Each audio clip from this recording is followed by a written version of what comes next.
maybe I was keeping it in my back pocket because I didn't want to be the weird one, and maybe all of us there were all keeping it in the back pocket because we all didn't want to be the weird one. And yeah, the unfortunate reality is,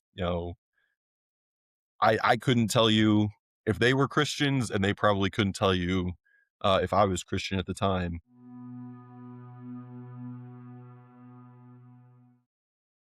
Welcome back to another episode of Rooted. Today we're joined with Matthew.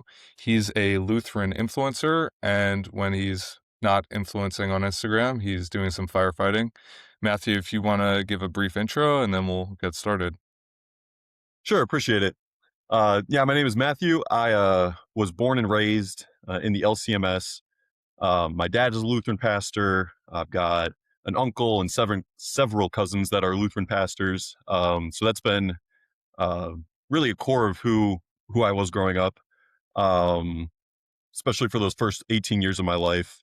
Um, After high school, joined the Marine Corps. Did 4 years active duty in the Marine Corps as a combat engineer.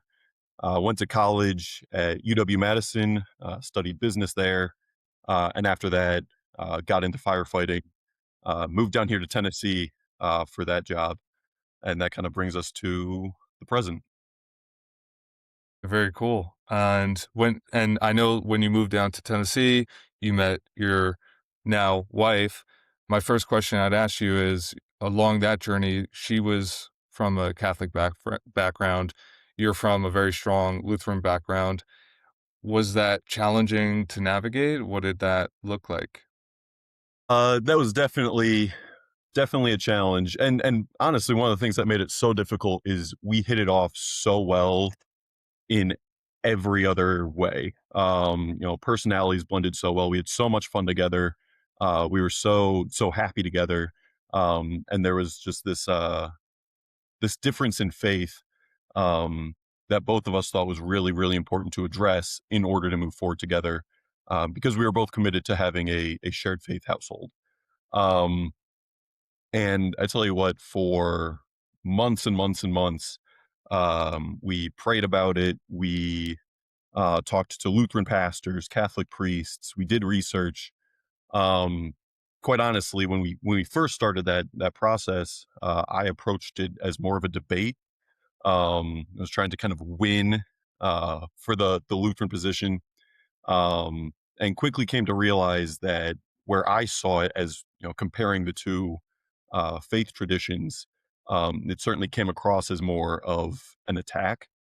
I think faith is so foundational to who people are that when you kind of push against that, you're not just pushing against, their doctrines or their church history. You're pushing against their foundation, that faith. So that was a learning experience. Definitely tried to be more open, more courteous with it moving forward. Um, but yeah, it took a really long time for us to come to a decision, and the catalyst of that, the kind of turning point for us, because for so long it felt like, Lord, we're praying for the answer in how we can best serve you. It seems like such an honest, genuine prayer. Like, why aren't we receiving the answer that we want? Um, and the turning point for us was when I was on a road trip with a buddy, kind of explaining the situation to him, talking about the frustrations of, not making progress. He had said to me, Matthew, it's really, really disingenuous to ask for answers in your relationship when you're not conducting your relationship by God's design. Um, there was an element in our relationship at the time that was supposed to be reserved for marriage, and we weren't honoring that.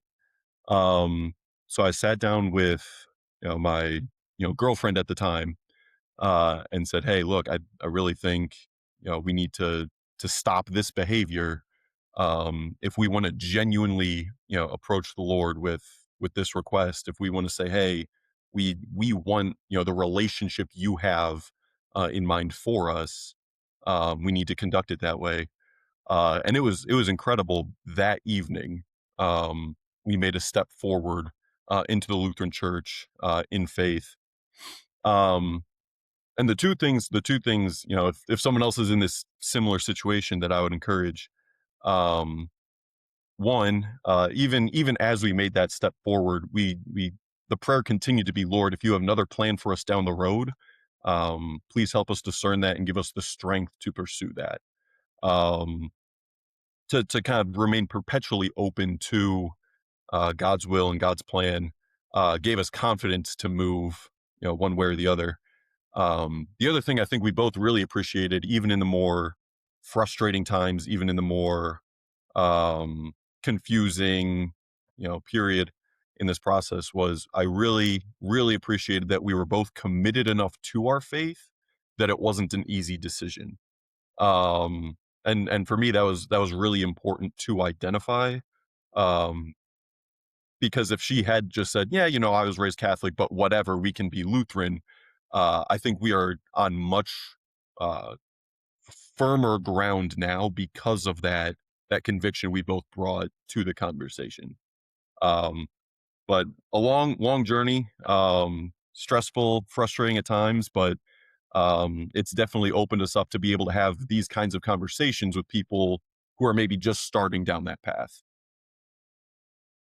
And were there stuff as far as what she was advocating from the Catholic perspective that resonated with you? Were there points where you weren't sure, you know, if you guys were going to end up being Catholic versus Lutheran or something else even? I mean, absolutely. I think the Catholic tradition is so rooted in history, um, and is obviously a much bigger church body that there's going to be things within that system that are appealing. Um, for me, honestly, the one of the biggest things was I lived in Wisconsin growing up my whole life, which is much more Lutheran, and I had never needed to articulate and defend the Lutheran faith um, to this extent. So when we would run into different questions or differences um, in our theology, oftentimes I didn't really have a strong Lutheran answer because I'd never needed to produce a strong Lutheran answer to some of those things. And in those moments in particular, it did certainly feel like, man, if I can't answer this question, are we in the right tradition? Are we in the right church? Um, and I found the solution much more often was you need to do that research. You need to understand the Lutheran perspective on it and understand the Catholic perspective on it. I think a lot of times the downfall of theology dialogue is having a strong understanding of your faith and a misunderstanding of the opposing faith in that conversation, um, because then you can't really make progress if you don't understand where the other side is coming from, if you don't understand their perspective. Um, so in doing research into both traditions, there's faith and beauty and appeal to both sides of that. From the Catholic side, I'd certainly say the longevity, the church history, the apostolic succession, those elements of the church, um, as well as the consistency across Catholicism. Um, when you look at the Catholic Church today versus the many Protestant denominations, I think it is certainly an appealing thing and something I worked through during that period. And was that challenging for her to give, basically to embrace Lutheranism? Were there challenges there? I mean, absolutely. And even once we made that decision initially, it wasn't an overnight transition.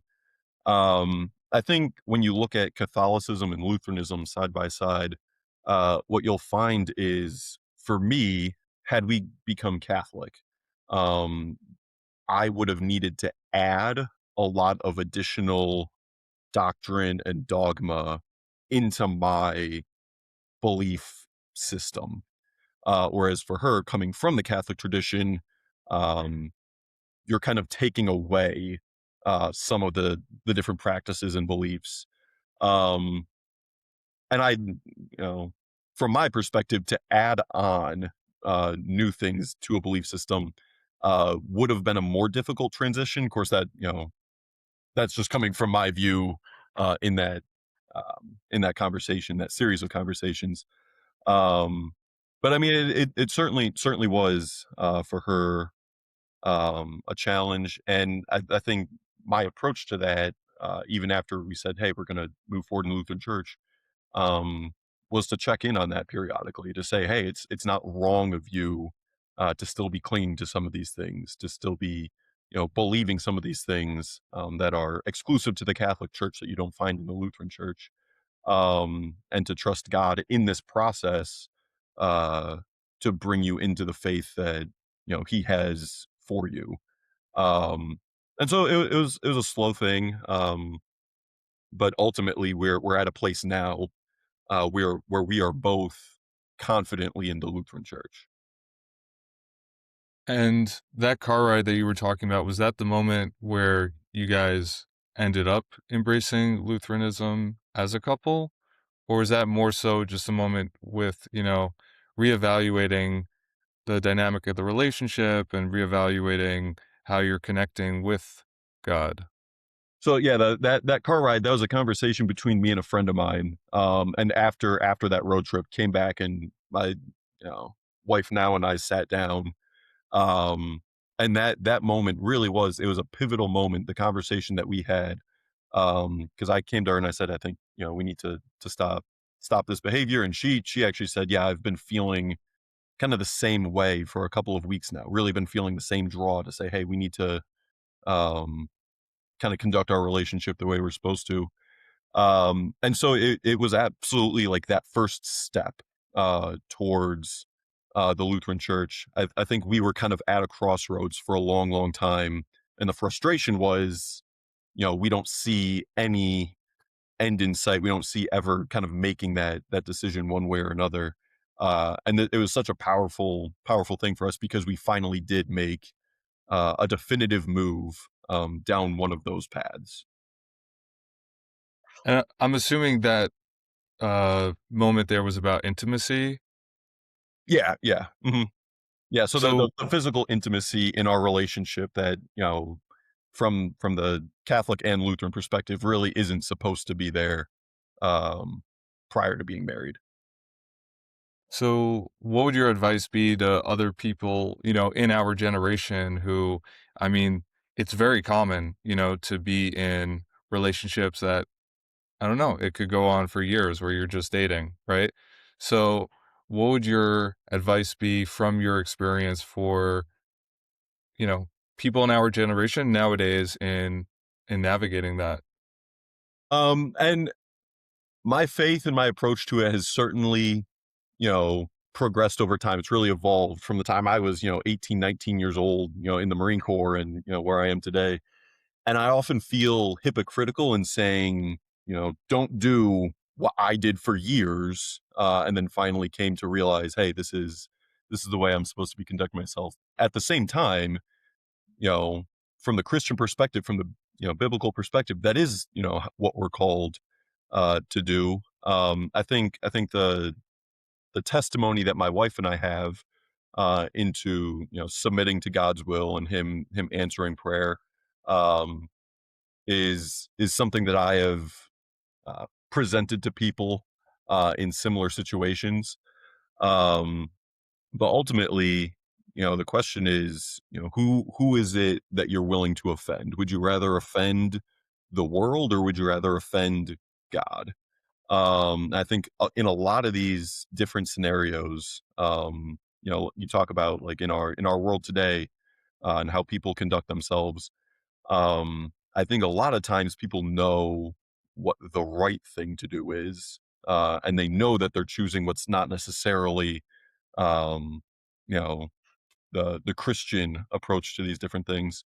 One thing I found beneficial, there was um, I guess you'd call a project, a challenge called Memento 70, and it was all about spiritual disciplines and training yourself by saying, hey, on these days I'm going to take cold showers, or these days I'm going to fast, and these days I'm going to, do these prayers for the sake of building that personal discipline. Because when you build the ability to deprive yourself of something you want, or to follow a regimen that's not necessarily the most comfortable, you're able to apply that same discipline to other aspects of your life. So that's something, a little more recently that I've found to be a source of strength is, by training yourself to have that discipline. Um, it's applicable in those areas that I think a lot of people know they need it, even if they struggle to curb a certain behavior.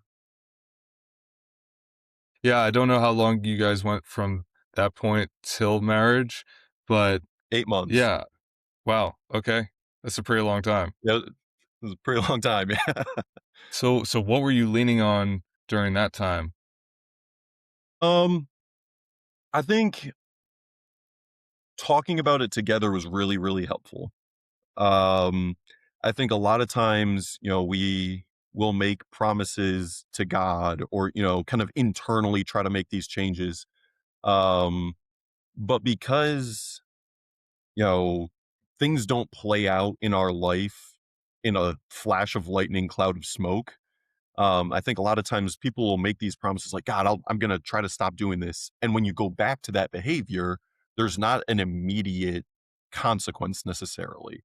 And so it makes it much easier to slip into those behaviors, even though you committed this, to the Lord, even though you're trying to be better. Um, I think having talked about it with her and to be able to hold each other accountable, is really the only thing that made that possible. Um, and so, I mean, there too, if you're looking for ways that other people can kind of take this story and apply it, um, shoot, I've done personal training as well, and that's something I'll encourage people all the time. Tell the people around you, I'm trying to lose this weight. I'm trying to go to the gym this many times. I like this is what I'm trying to accomplish. Please help hold me accountable. And that's really, the structure of the church is there for that. It's supposed to be a body of believers. It's supposed to be iron sharpening iron, spiritual accountability. And I think that's something that, you know, we have started to slip from. Um, but I think it is something that absolutely, no matter what it is that you're trying to change or improve, um, having somebody else, especially, a brother or sister in the church, can be a great source of accountability and actually help you make that change. You're saying that you feel like people are slipping from discipline? I think so. I think when you look at, um, early Christianity, versus what people think being a Christian means today, there's a pretty stark contrast. I think, um, a lot of people say, "Well, I'm a Christian," and there's absolutely no evidence other than you saying that to you being a Christian. Um, and now, before anyone kind of, you know jumps ahead, I'm not saying that works are what save you. um, but I do think, to truly submit to the will of God, to truly try to live out your life as a Christian, to recognize um, the free gift of salvation won for you, and want to try to live up to that in some sense. I mean, nobody can actually, live up to what Christ did on the cross, but to recognize what was done for you. Um, I think there is a incredible lack of um, applying what the Bible calls us to do, what it teaches us to do. Um, even when you look at something like the Great Commission, go and make disciples of all nations. Um, we live in a time where people are more accessible, than ever. Um, and yet I feel like there's less sense of urgency than throughout the history of the church to actually spread that message. Which was one of the things that motivated me to start making content in the first place. Yeah, I assume also, with a Marine background, I mean, there's a lot of discipline there, right? Right. So do you feel like you learned it from there or you learned it from your upbringing as a Lutheran? I think maybe some of the disciplinary characteristics might have been instilled in the Marine Corps. But if you talk to the guys I was in the Marine Corps with, um, I'm sure several of them wouldn't know that I was Christian. Um, I, was raised for 18 years very much in the faith, and that, once I moved out of the house, uh, absolutely kind of went on the back burner. I wouldn't say I left the faith necessarily, but it was, um, I carried it in my back pocket and really, really didn't express it. So while some general discipline certainly, comes from the military, from fire, from things like that, I think spiritual discipline and the drive to spread the gospel, to, be a witness for Christ, um, comes from that Lutheran upbringing. Um, and then, like we talked about, needing to understand the difference between Lutheranism and Catholicism. Moving down here to Tennessee, where it's predominantly Baptist, um, you're kind of having to defend the faith on the other end of the spectrum there as well, because the Lutheran Church really falls in between, kind of the Catholic and the Baptist faith. There's overlap on both sides, but in having different conversations about theology, there's also different places will butt heads a little bit on both sides. So needing to defend Lutheranism to different traditions, I think you combine those discipline that the Marine Corps might have instilled, and the depth of theology that the research and dialogue provided, all coming from that foundation of Lutheranism growing up, I think is kind of how I arrived where I am today.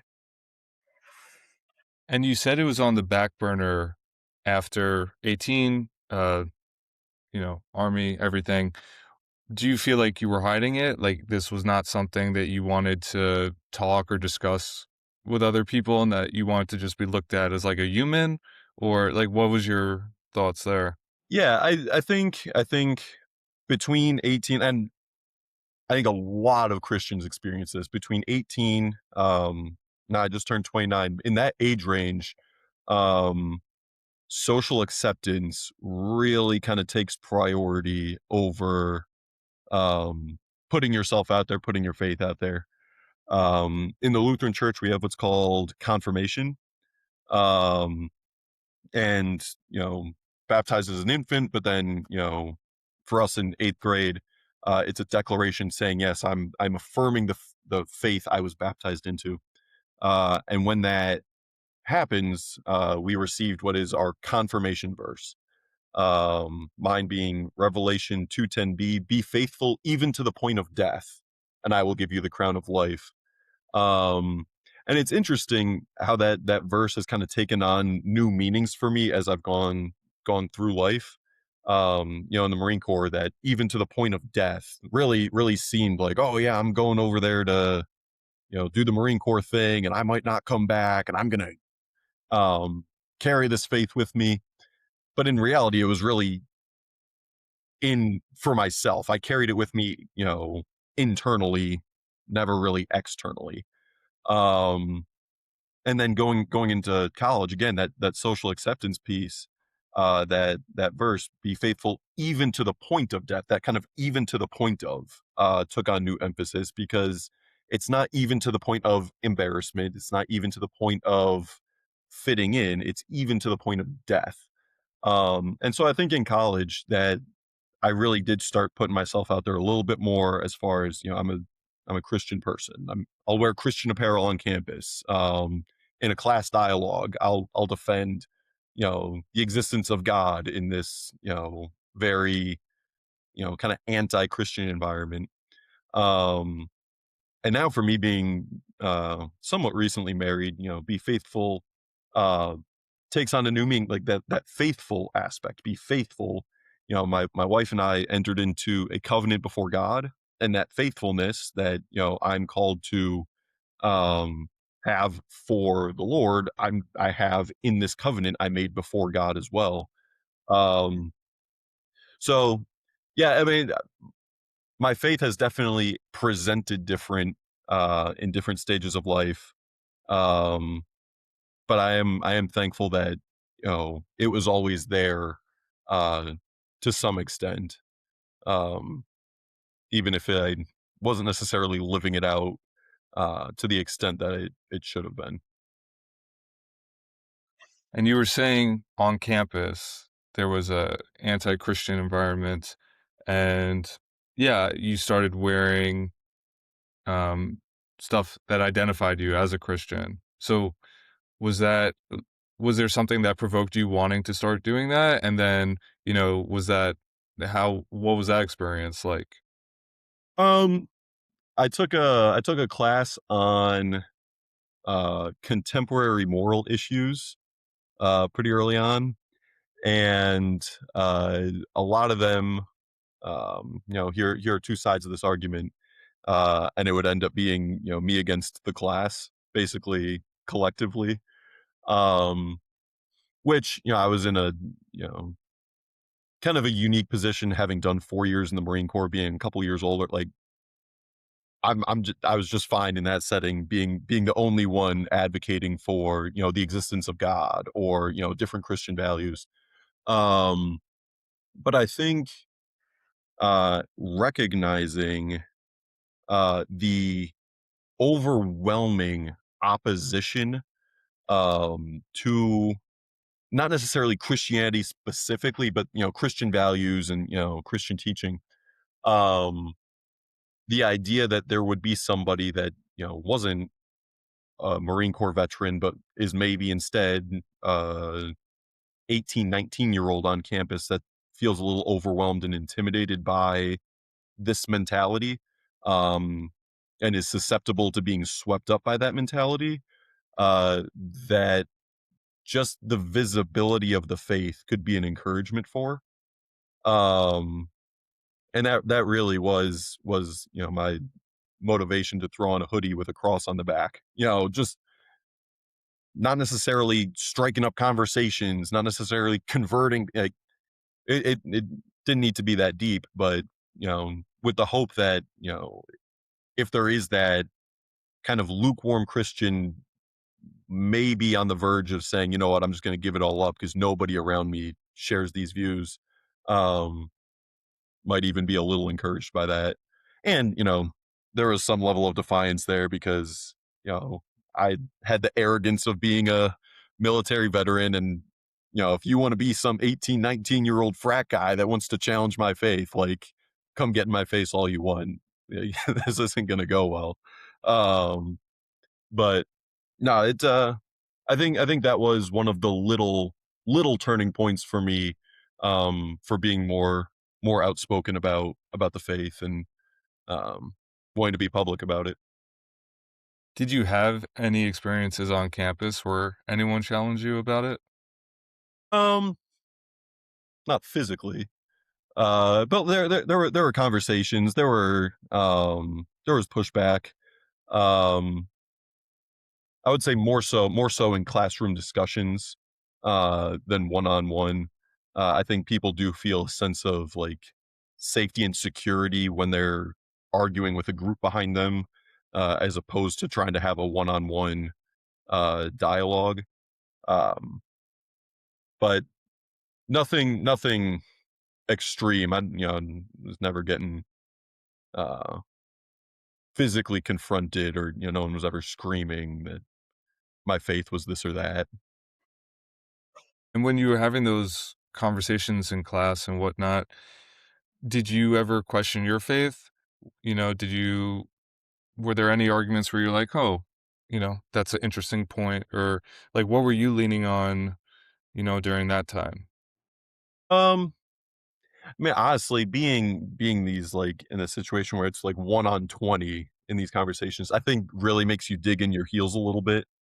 Um, I wouldn't say necessarily um I would be questioning my faith in different areas. Um, but more so identifying gaps in how to respond to different questions. Um, and the conversations usually tended to be more of a general sense, We weren't deep diving theology too extensively. I think that for me really started when I moved down to Tennessee.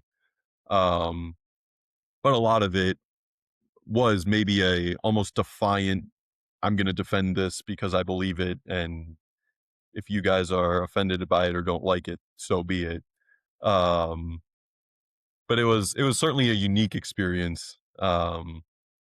Compared to being raised in the Lutheran Church, or to now being in a Christian marriage and surrounded by um, primarily Christian people. So And some people, they go to college or university or whatever it is, and they lose their faith. So what made you feel such a strong conviction for your faith, from, childhood to Marines to being in an environment like that?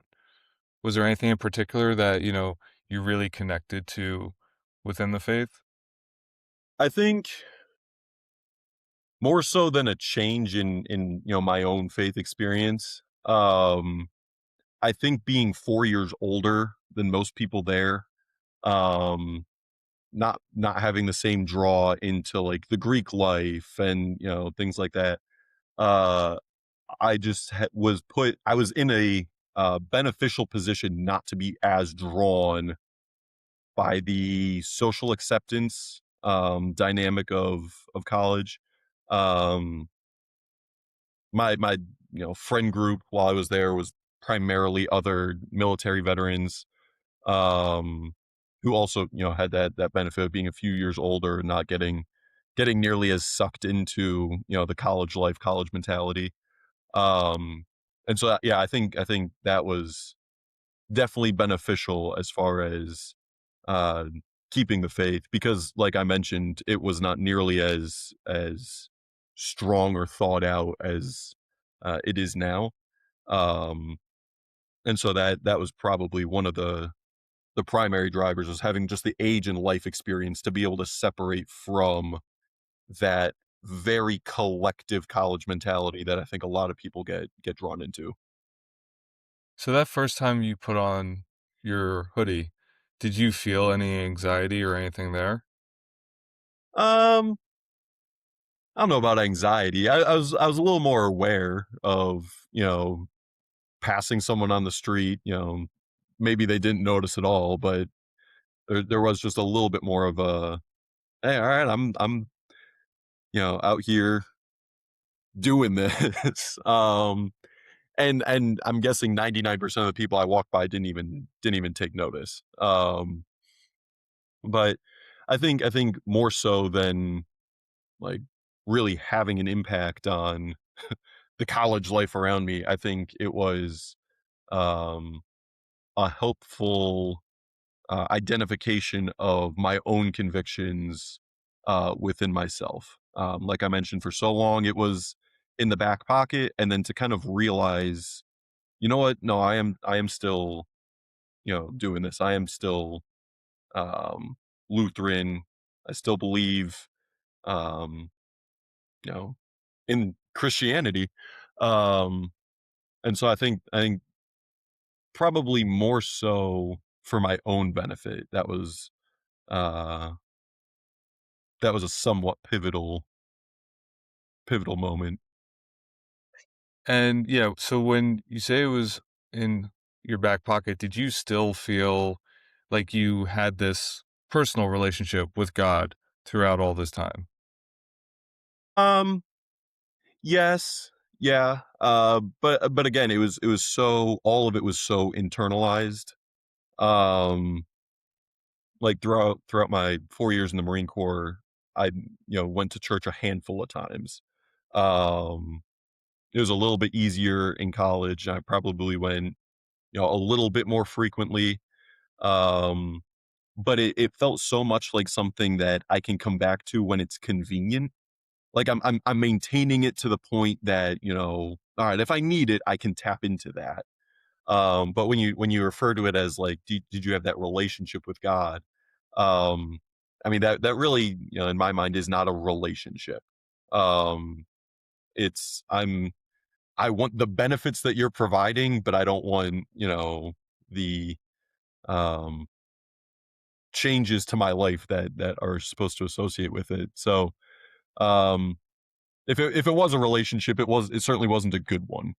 Um and unfortunately, I think, like we've talked about briefly, that's the experience of so many people in that age range. Um and I think the societal approach is, oh, everybody kind of goes through that. That's just, I'm sure they'll come back around in their 30s. Because maybe they will, maybe they won't, but um you're also not, you're not guaranteed your 30s. Um and so again, that lack of urgency, that lack of community, that lack of kind of historic Christian behavior uh during a very, very influenceable period, I think, has real potential to be problematic. So, what would you say is the moment that you built that strong relationship with God? That you felt that strong relationship with God?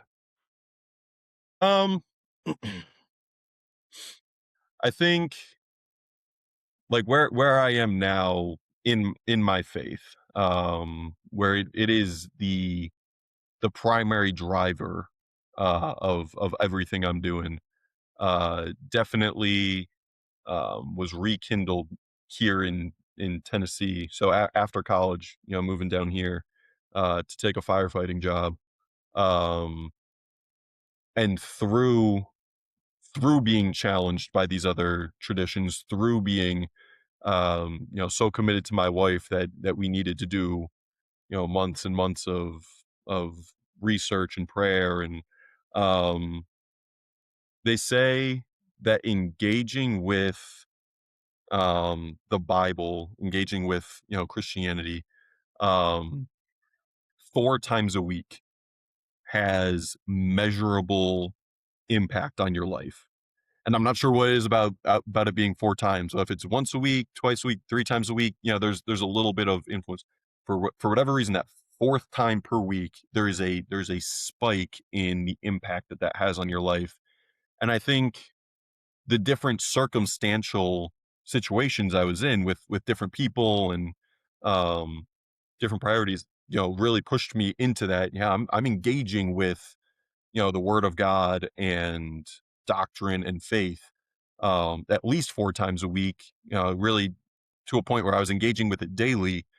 And I can, tell you firsthand, there's a substantial shift in my mentality, in how I treat other people, how I approach different challenges, even, you know music that I used to listen to now just, kind of grates on me because of the message that, it is pushing, or movies or content, whatever it is.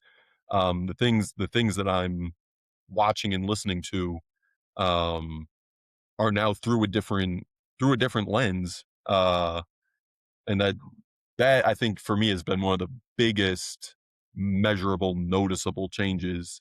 To say, here's something I was completely okay with even, a couple of months ago, that now, I'm hitting skip, I'm turning it off, I'm, you know, trying to look the other way because, it simply doesn't align with who I am. Do you find that challenging? Um, I think the most challenging thing with that is being around people from earlier stages in my life, because they're expecting you to be that person you were before, and they're going to act the way they did around you before. Um, and I think it's a fine line between completely, separating yourself from those people and those things, because there's also an opportunity there in the relationship you have with them to show them the beauty that you found in the faith, to really um be a witness to that with those people. So if you cut them off completely, you also cut off that opportunity. And so that's something that even now I kind of go back and forward with, I struggle with, is this just my excuse to kind of hold on to some of these things that I really should be giving up, or is it actually, hey, I'm putting myself in this environment that I know I shouldn't be in, but for the sake of the other people in this environment. Um, and so that's been an interesting challenge, but hopefully a fruitful one. A lot of times, I think you can plant a seed that you can try to be a good representation of the faith, but you're not necessarily going to see exactly how that's playing out in other people. Yeah, how do you balance those friendships from different points of your life where faith was on the back burner and now you are living a lot more in alignment with your faith? Like, how do you balance that? Because you want to maintain those relationships, like you said, while at the same time, it's like certain things that you guys may have bonded over, it's not the same anymore. Yeah, I think in a lot of ways, when I started posting Christian content, I was expecting a lot of people to reach out to me and be like, "Dude, this is weird. Like, this is embarrassing. You gotta stop doing this." And surprisingly, I didn't hear that from anybody. I have, down the road heard kind of from a friend of a friend, different comments people have made and things like that, but there wasn't nearly like the backlash that I was expecting when I started posting. But I also think, I mean, that's a very public declaration of who I am, what I believe, and what a priority is for me. Um, and I think the people that I have associated with in the past, um, because of the way I've been producing content, know that about me. Um, and even if we don't address it directly, I've found that there is a little bit more of an understanding of, hey, like, yeah, you probably don't want to go do XYZ. You probably don't want to kind of engage in some of these things. Um, so I've had a couple of kind of head on conversations with people. I've had some people that would have never expected reach out to me and say, "Hey, man, I saw that you've been posting this. This is really cool. You know, tell me about it." So that was a neat, unexpected um, kind of result of putting those things out there. Um, yeah, I think a lot of times it is needing to decide, is this an event, is this an interaction that I think could be beneficial either to myself or this other person, or is this just kind of bringing me the wrong way? And fortunately, my wife is a really really good accountability partner as far as trying to discern, hey, is it, which side of the line are we on here? um but I think also moving to Tennessee and moving away from some of those circles, some of those situations has kind of naturally separated me from some of those behaviors and routines and things like that. Were a lot of the guys from the Marines, were they just not religious? Like secular? Was that the vibe? And the thing is, I don't know for sure, because I think they would say the same thing about me. It was really, it just wasn't approached very directly, um, almost ever. Um, Based on all of our collective behavior, I think an outsider looking in would say no, they weren't religious. Um, so it really was, maybe I was keeping it in my back pocket because I didn't want to be the weird one, and maybe all of us there were all keeping it in the back pocket because we all didn't want to be the weird one. And yeah, the unfortunate reality is, I couldn't tell you if they were Christians, and they probably couldn't tell you if I was Christian at the time.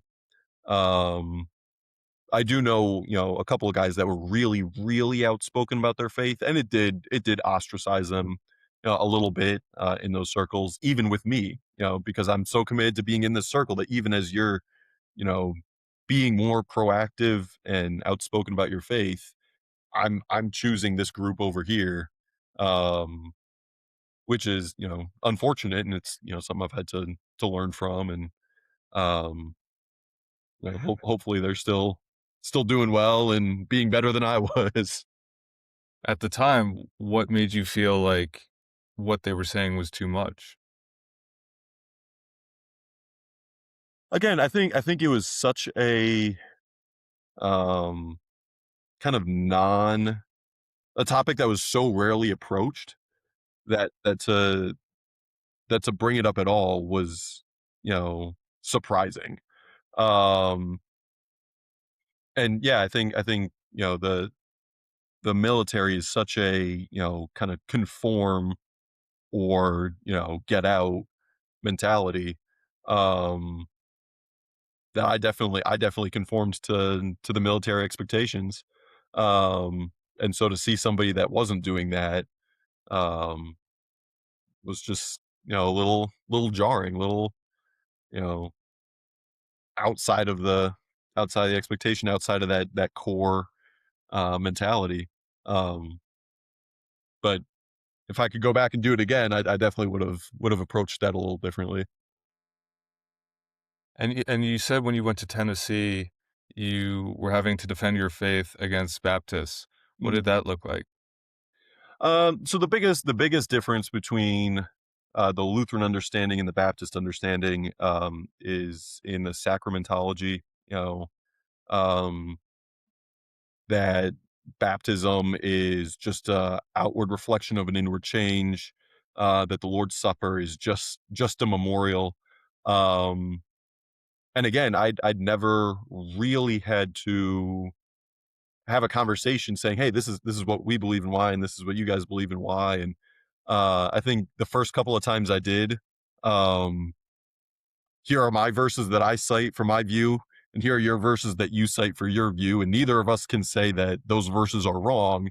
And then it really just kind of goes nowhere, just because of the emphasis you put on different verses. But um, yeah, that really was that. I mean, it continues to be the biggest um theological difference, and there are obviously others, but that continues to be the biggest sticking point, that along with infant baptism. That's a really really hot topic.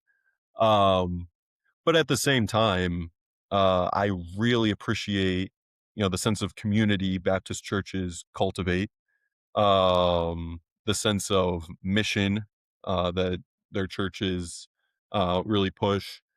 um Having your personal testimony like ready to go is something that I found the Baptist church prioritizes, and isn't something I'd really come across, but it's something cool that I was able to adopt from them, because then you are more prepared to kind of share, this is what Christ has done for me in my life, and here's kind of the real world application of it. um Had the opportunity to go on mission trips with through Baptist churches, because again, you know, at the end of the day, even if we don't agree on, the sacramentology piece, there are people around the world that have never heard the name of Jesus that need to.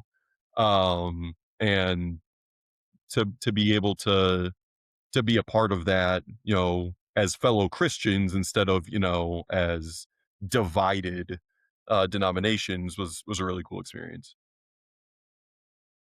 And you said when you came to Tennessee, your faith came more to the forefront, right? Hmm.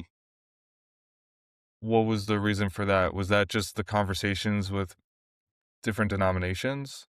Yeah, and those conversations force you to dive deeper into your own understanding, and in doing that, really coming to recognize, the beauty of the Lutheran faith, and wanting to share it. I do appreciate, in Tennessee, the question isn't so much do you go to church, it's where do you go to church. And I mean, it's a really really cool, environment to be in, because there are so many people that are willing and open to having conversations about the faith. Um, and so I began to really just enjoy engaging in that, because not only are these just, good people to engage in, conversate important conversations about, but I could see myself developing a deeper and deeper understanding, being able to articulate these things, more clearly, um and yeah, so really it was through that research and study and um that recognizing the I mean the beauty of the Lutheran faith made me want to share it that much more. And prior to that, you were at university. You weren't going to church every Sunday, but when you moved to Tennessee, is that when you started to go? Yeah, yeah, definitely. You know, Sunday. You know, was going to church every Sunday, um, and meeting my wife, and she was going to church every Sunday, and um, wanting to be in the faith together. I think that holding each other accountable to that kind of thing too. Um, really kind of helped me take that turn to taking the faith more seriously again. So the accountability, not only in the dialogue and the debates and the conversations with different faith perspectives, but um, just the general Christian accountability that came from meeting her and being surrounded by people that were also doing a great job living out their faith.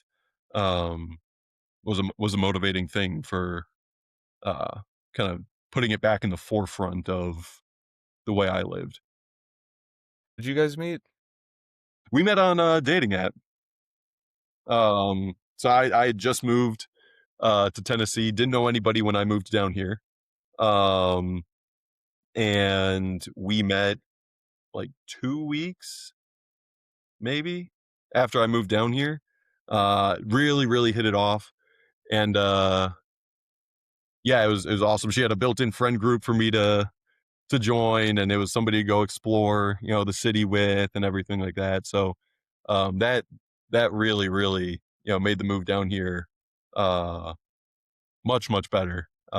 Because otherwise I would have known nobody for the first several months of living in Tennessee. Yeah, I mean, that's a huge move, like, totally new place, don't really know anyone. Yeah, so I was wondering if that's also, going to church more often, finding a community, connecting with people. Yeah, and the church we attend now, Our Savior Lutheran Church, it's in South Nashville, um, also does just a great job of community building, and so that was a really cool church home to find ourselves in, because she moved here from California a few years before I had, so she had a head start in building that community, but I think both of us have benefited from being part of that broader church group and meeting people that way as well. Cool. So, I got 4 wrap-up questions for you. All right. We'll shoot through those. Okay. Um, First question is, what do you feel like is the hardest teaching for you to live out as a Lutheran? Um, I think there are two ways you can look at that. I think for on the one hand, the conflict between the secular world and Christian teaching in general, I think for most people is going to be the hardest thing um, to live out, because that takes so many different forms, whether it's the media that you consume, um, like we talked about, your conduct in your relationships, the way you talk about your coworkers, the way like there's so many different things that I think the faith calls you to do one thing and the world calls you to do almost the opposite. And for the sake of social acceptance and individual pleasure and all these different things, it's really hard to kind of fend off all of those different things at once. um Within the Lutheran faith, I think from a more spiritual perspective, um the idea of monergism, as opposed to synergism. So monergism is the idea that God is fully responsible for every single aspect of your salvation, as opposed to synergism, which is more our cooperation with God's grace that leads to salvation. I think human nature so badly wants to be in some way responsible for our own success, for our own experience. Um, that it's hard to sometimes accept that like God is in complete control. He's the one that gave me the faith to acknowledge him in the first place. He created the universe that he like bore me into, provides my faith, sustains my faith, is 100% responsible for my salvation. Um we don't ascribe as much to the decision theology, like, I've got free will, and then once I choose God, then you can't lose that salvation, the way you might find it in some other churches. Um, but rather, every single aspect of my being saved is the result of God's work. And I think it's just sometimes hard to separate yourself from that because you do so much want to be, you know, you want control, you want the credit, you want, some kind of acknowledgement, for what God ultimately has done for you. How does that play into the discipline stuff that you were talking about? Because that's very much like you are in control. You structure things how you want, and then you live up to, that structured discipline that makes you a better person. So how do you connect those two? I mean, there's a lot of different ways to view that. I mean, you've got the difference between your justification and your sanctification. Justification being, being justified before God, which is completely Christ's work, and the sanctification being, aligning yourself with God's will, but not in a salvific sense. Um, I really think that there is, in a spiritual sense, a lot more. God is at work in our lives in a lot more ways than we can know and understand. But He has created us with this human perspective of the world, and so we're called to live, within that human perspective, while still acknowledging the work that He says He's doing, kind of behind this spiritual curtain. So while on the one hand, it's like, yep, all of this is God. The faith I have is God. The salvation I have is from God. All of it is because of Him. At the same time, He's put me in this physical body, physical world, with the mind that I have, and I'm called to, within my confined human understanding, live up to the calling that He's laid before me, even if behind the scenes He's the one that's giving me the motivation to do that in the first place. um I think it's a mistake to simply sit back and say, well, God's in control of everything, I'm just going to do nothing and just expect, everything to come from Him. And I also think it's a mistake to, um kind of see yourself as the, final factor in your salvation. So the Lutheran Church does a really, really good job of allowing for spiritual mystery, not over defining the things that Christ even says we can't fully understand. So when it says that God, when the Bible says God is in complete control, He is the author of salvation, it all rests on Him. We say, yep, absolutely, that's true. And when the Bible also says, hey, here's how you should live your life, we say, yep, absolutely, that's how you need to live. And if it, feels at times like, hey, it seems like those things might not line up perfectly, there is an understanding that God operates outside of time. He's all knowing, all powerful, like all these things that you can't wrap your mind around. And so to kind of accept everything that He's given us, we're accepting as true.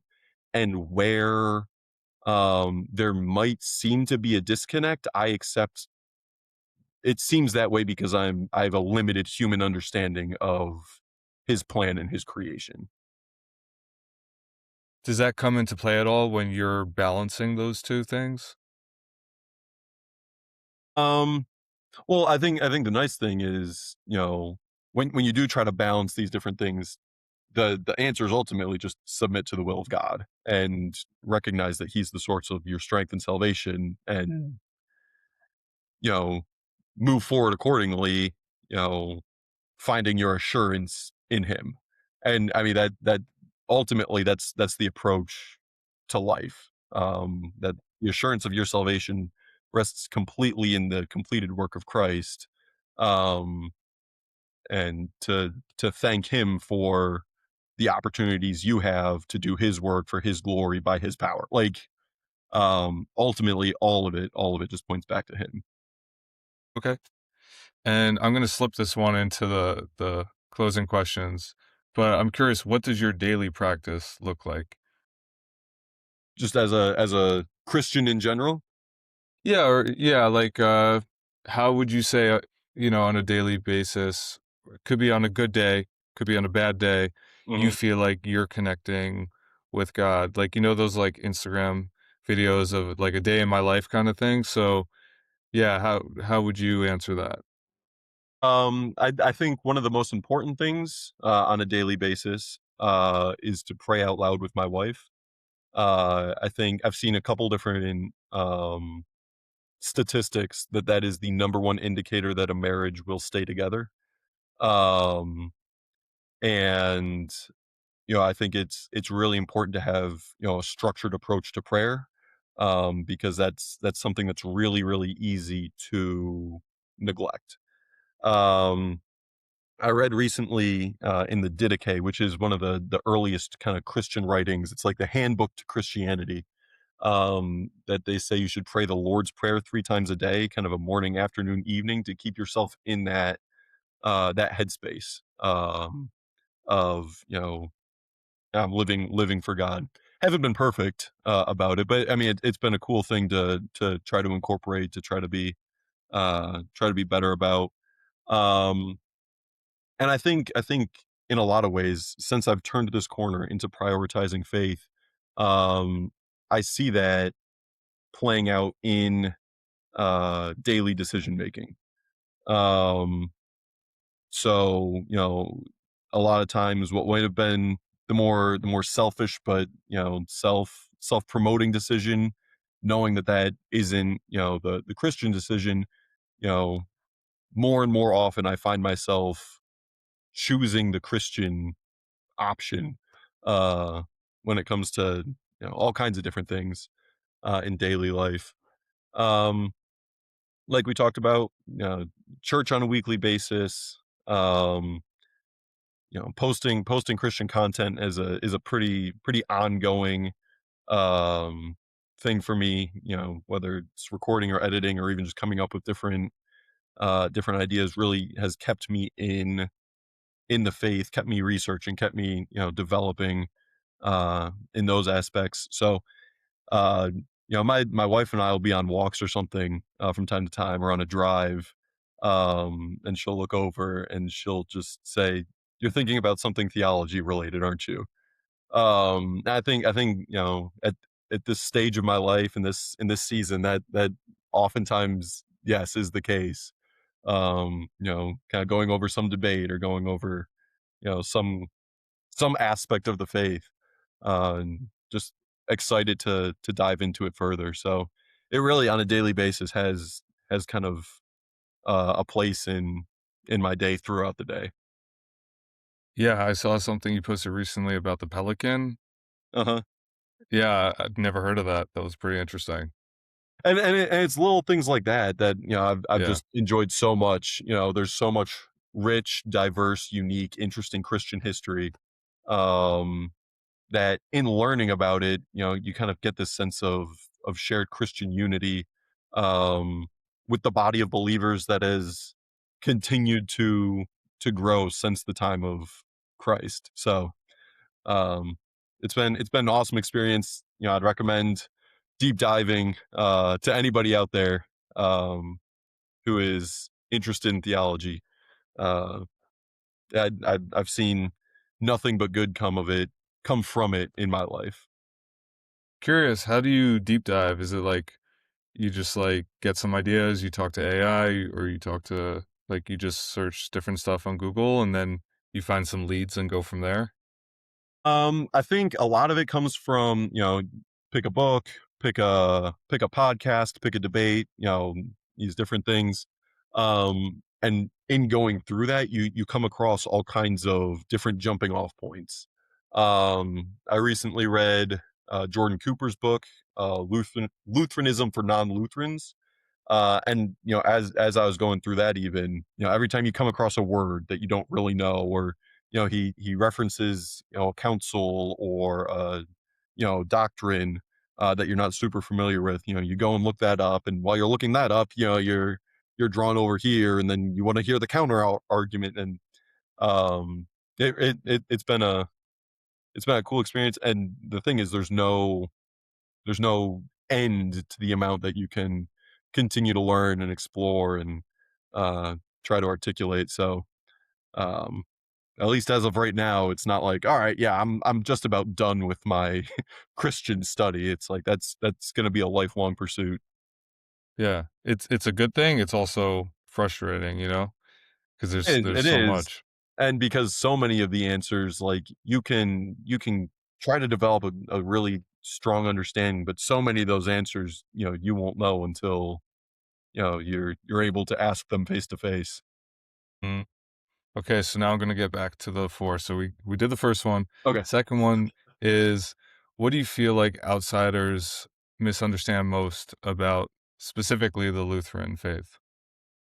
Um, Making content, I definitely, end up having the same conversations kind of over and over with people. The one that comes up really, really often is that, baptism is a work. And the idea that works don't save you, therefore baptism doesn't save you.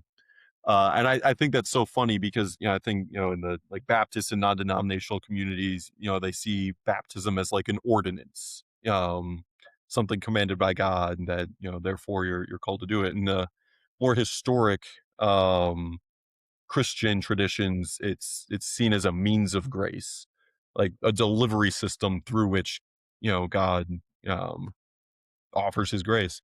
So neither of us are calling it a work. So then to turn around and kind of accuse sacramental theology of being works based, I've always kind of seen as inconsistent. But to kind of over and over and over again explain, all right, no, we view these things as means of grace. Where I think in the Baptist tradition, you look at things like baptism and the Lord's Supper, and confession is pointing back to the cross and a real recollection of what Christ did on the cross. We see them as God's work, where He delivers the promise of the cross to you personally. So it's not our work taking place, in those moments. It's God at work through the means that He established. And so that I think is one of the biggest misconceptions that I probably have to clarify the most with people about the Lutheran faith. And how would you expand it out, what you feel people misunderstand most about Christianity in general? What people misunderstand about Christianity. Um, I think a lot of times, in speaking with somebody that is, you know, against Christianity, or like say an atheist, um, what a lot of people do is they make the mistake of quoting Bible verses at somebody that doesn't believe in the Bible, and you're really going to get nowhere with that. Where the approach really needs to be, okay, is there something beyond us? Is there something higher, something else out there that explains? You look across human history, all these kind of unexplainable experiences and events, and if we can agree that yes, there is something else out there, it's like, okay, well, of all these different faiths, which one, which is the right one?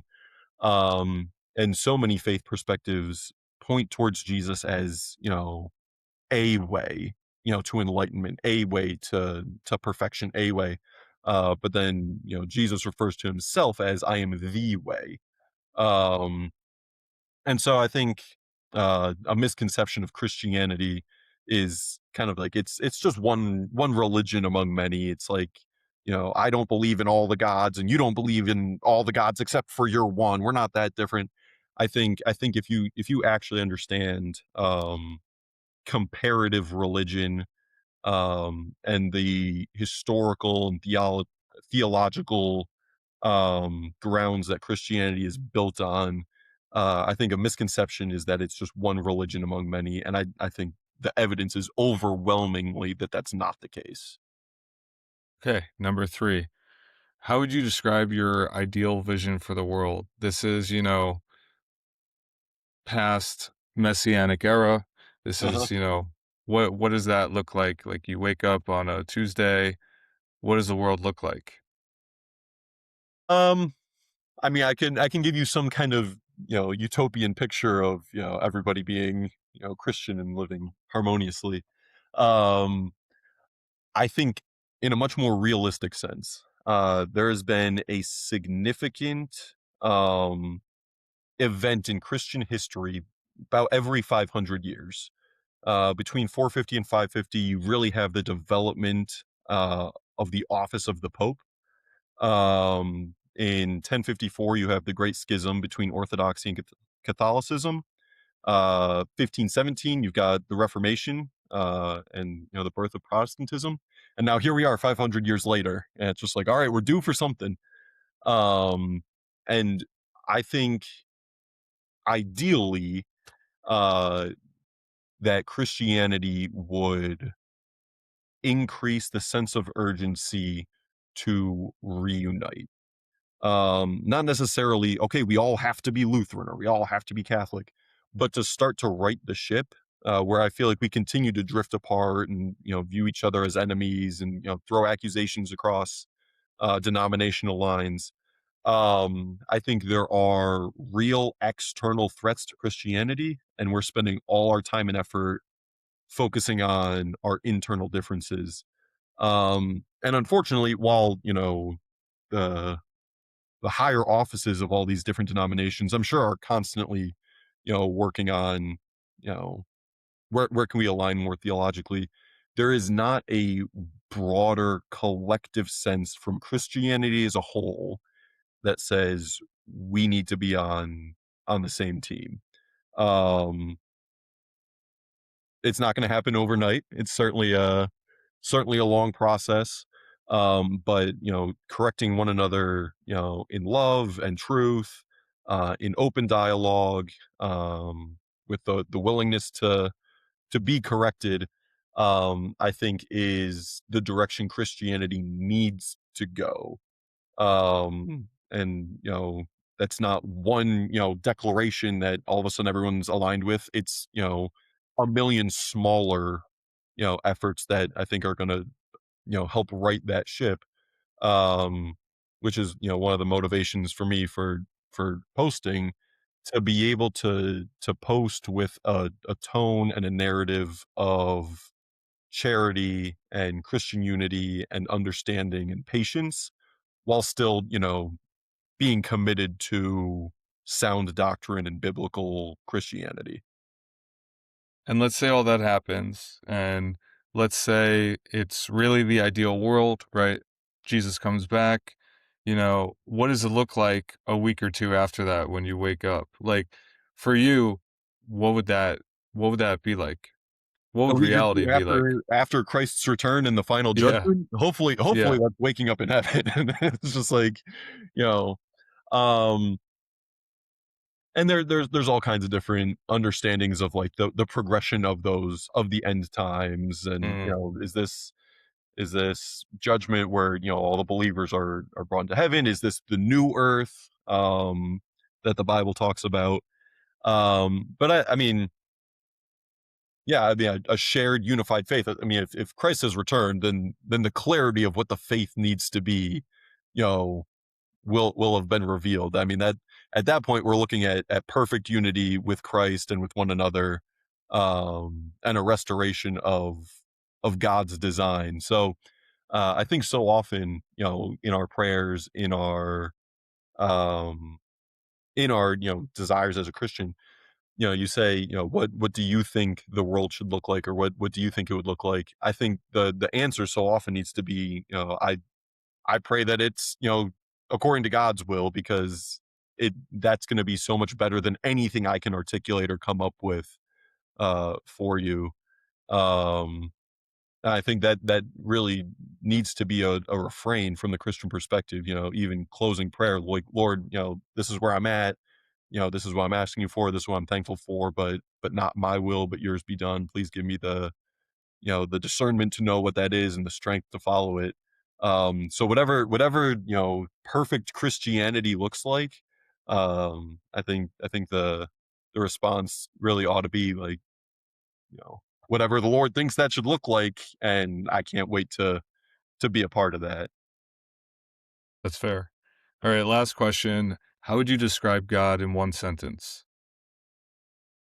I would say God is the triune creator of all things, who redeems us for his own glory by grace through faith. Matthew, Hopefully that was is there anything you want to plug? anything I want to plug. Yeah, like your Instagram channel, anything like that as we wrap up? I mean, yeah, I post on Instagram. It's just, you know, Matthew.Gehne, Lutheran theology. By all means, you know, if anyone out there wants to follow it, that'd be awesome. I'd love to have conversations with people on there.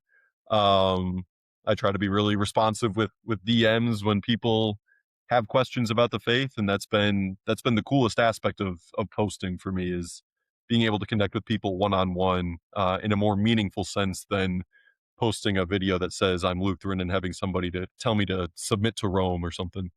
Um, so yeah, I mean, you know, if anybody wants to connect and talk theology in any way, I'm always more than happy to do that. Awesome. Thanks for coming on. Yeah, thanks for having me.